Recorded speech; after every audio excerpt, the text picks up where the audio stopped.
নমস্কার বন্ধুরা, কেমন আছেন সবাই?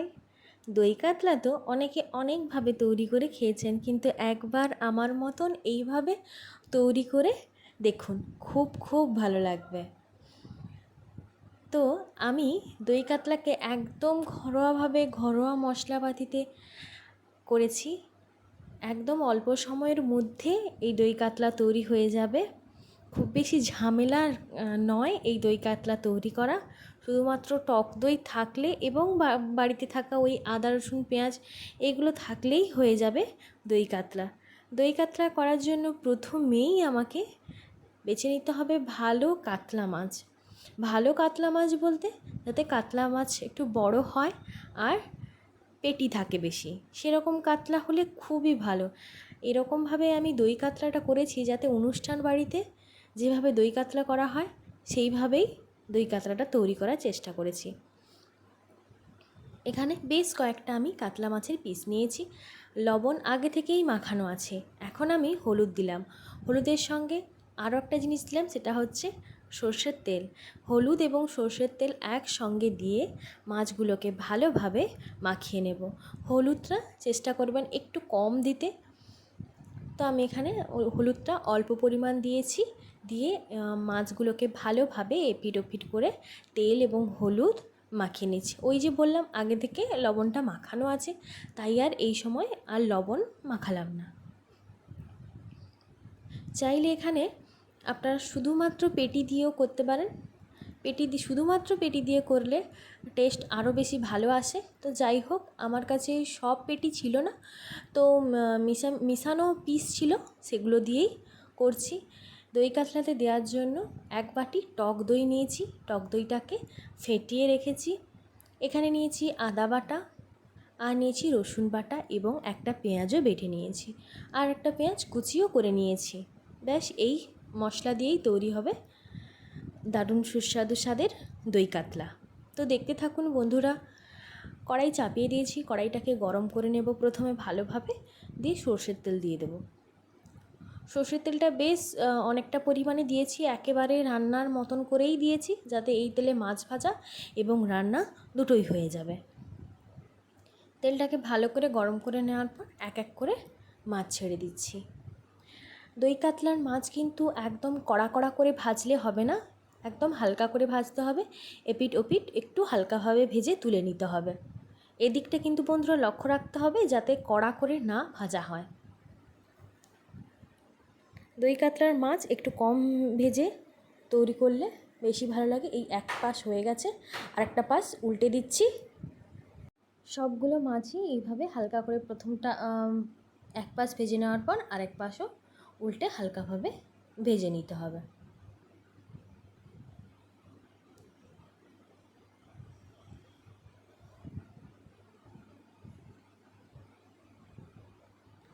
বন্ধুরা ভিডিওটা স্কিপ না করে শেষ পর্যন্ত দেখতে থাকুন আমি কিভাবে দই কাতলা করি। এই যে এরপরে মাছগুলোকে আমি এক এক করে তুলে নিচ্ছি। আমি আপনাদেরকে দেখাচ্ছি আমি কতটা হালকা করে ভেজেছি, একদম কিন্তু কড়া কড়া করে ভাজিনি। এরপর মাছ ভাজা হয়ে যাওয়ার পর ওই তেলেই গোটা গরম মশলা, শুকনো লঙ্কা, তেজপাতা আর অল্প পরিমাণ জিরে দিয়েছি। দিয়ে ফোড়নটাকে কয়েক সেকেন্ডের জন্য ভেজে নেব। ভাজা ভাজা গন্ধ ওঠা পর্যন্ত অপেক্ষা করব। দুটো শুকনো লঙ্কা কেটে দিয়েছি, আর একটা তেজপাতা কেটে দিয়েছি, আর গোটা গরম মশলা আর জিরে। ব্যাস, ফোড়নে মশলাগুলো ভাজা হয়ে যাওয়ার পর এরপরে দিয়ে দিলাম কুচো করে রাখা পেঁয়াজ। পেঁয়াজটাকে একদম হালকা বাদামি করে ভেজে নিতে হবে। পেঁয়াজ ভাজা হয়ে গেলে আদা বাটা, রসুন বাটা দিয়ে দিলাম। এরপর বেটে রাখা পেঁয়াজটাও দিলাম, দিয়ে একসঙ্গে মশলাটা কষতে থাকবো।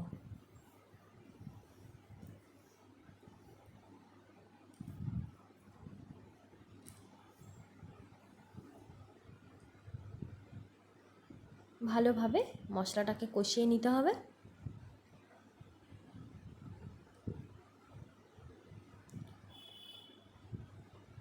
এরপর কাশ্মীরি লঙ্কার গুঁড়ো একটু দিলাম, একদম অল্প দিয়েছি। হলুদ গুঁড়োও একদম অল্প করে দিলাম।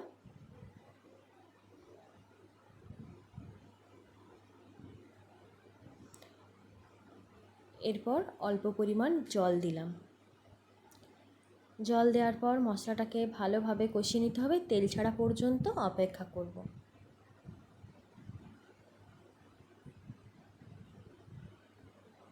এই যে ধীরে ধীরে তেল ছাড়া শুরু করে দিয়েছে মশলা।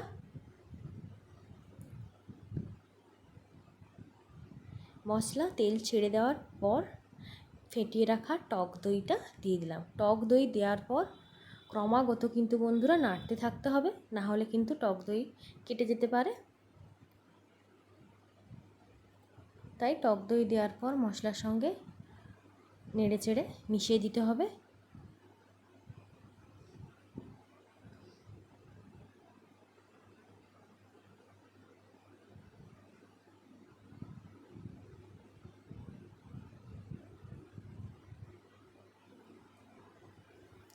গ্যাসের ফ্লেম লো টু মিডিয়াম রেখে ভালোভাবে টক দইটাকে মিশিয়ে নিতে হবে মশলার সঙ্গে। দেখো বন্ধুরা কিভাবে তেল ছেড়ে দিয়েছে। এই সময় বুঝতে হবে যে একদম মশলা রেডি। এরপর আমি লবণ দিয়ে দিলাম।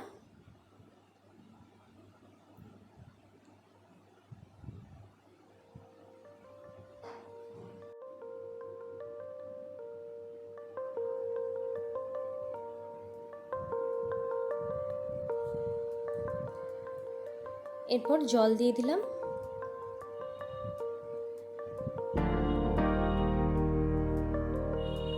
পরিমাণ মতো জল দিলাম। ঝোলটাকে ফুটতে দেব এখন।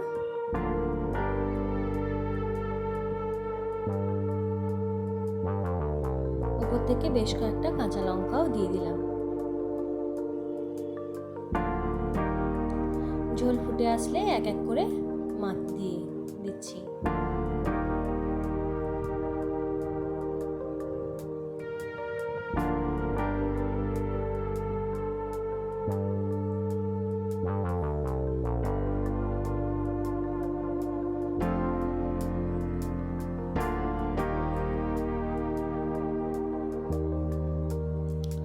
মাছ দেওয়ার পর লো ফ্লেমে ঢাকনা দিয়ে 5 মিনিট রেখে দেব।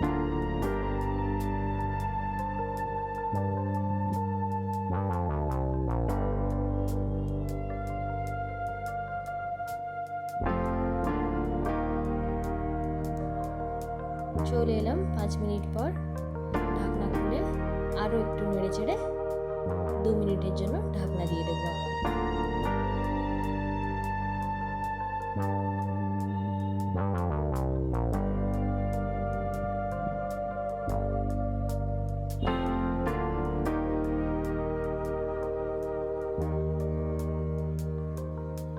এরপর গ্যাসের ফ্লেম অফ করে দিয়েছি।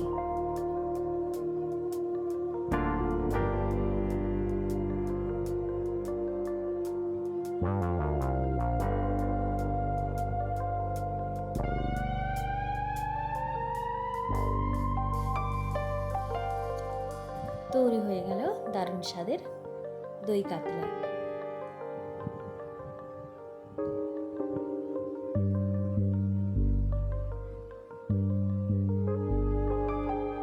তো বন্ধুরা এইভাবে দই কাতলা তৈরি করুন একবার, খুবই ভালো লাগবে।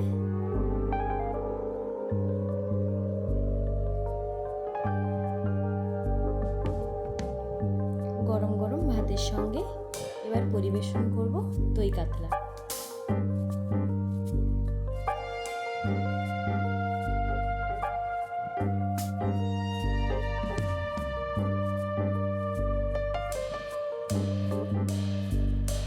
কেমন লাগলো আজকের এই রেসিপি অবশ্যই কমেন্ট করে জানাবেন। ভালো লাগলে প্লিজ একটা লাইক করে দেবেন, এবং যদি আপনি নতুন হয়ে থাকেন আমার চ্যানেলে তাহলে প্লিজ চ্যানেলটিকে সাবস্ক্রাইব করে পাশে থাকা বেল বাটনটি অল করে দেবেন।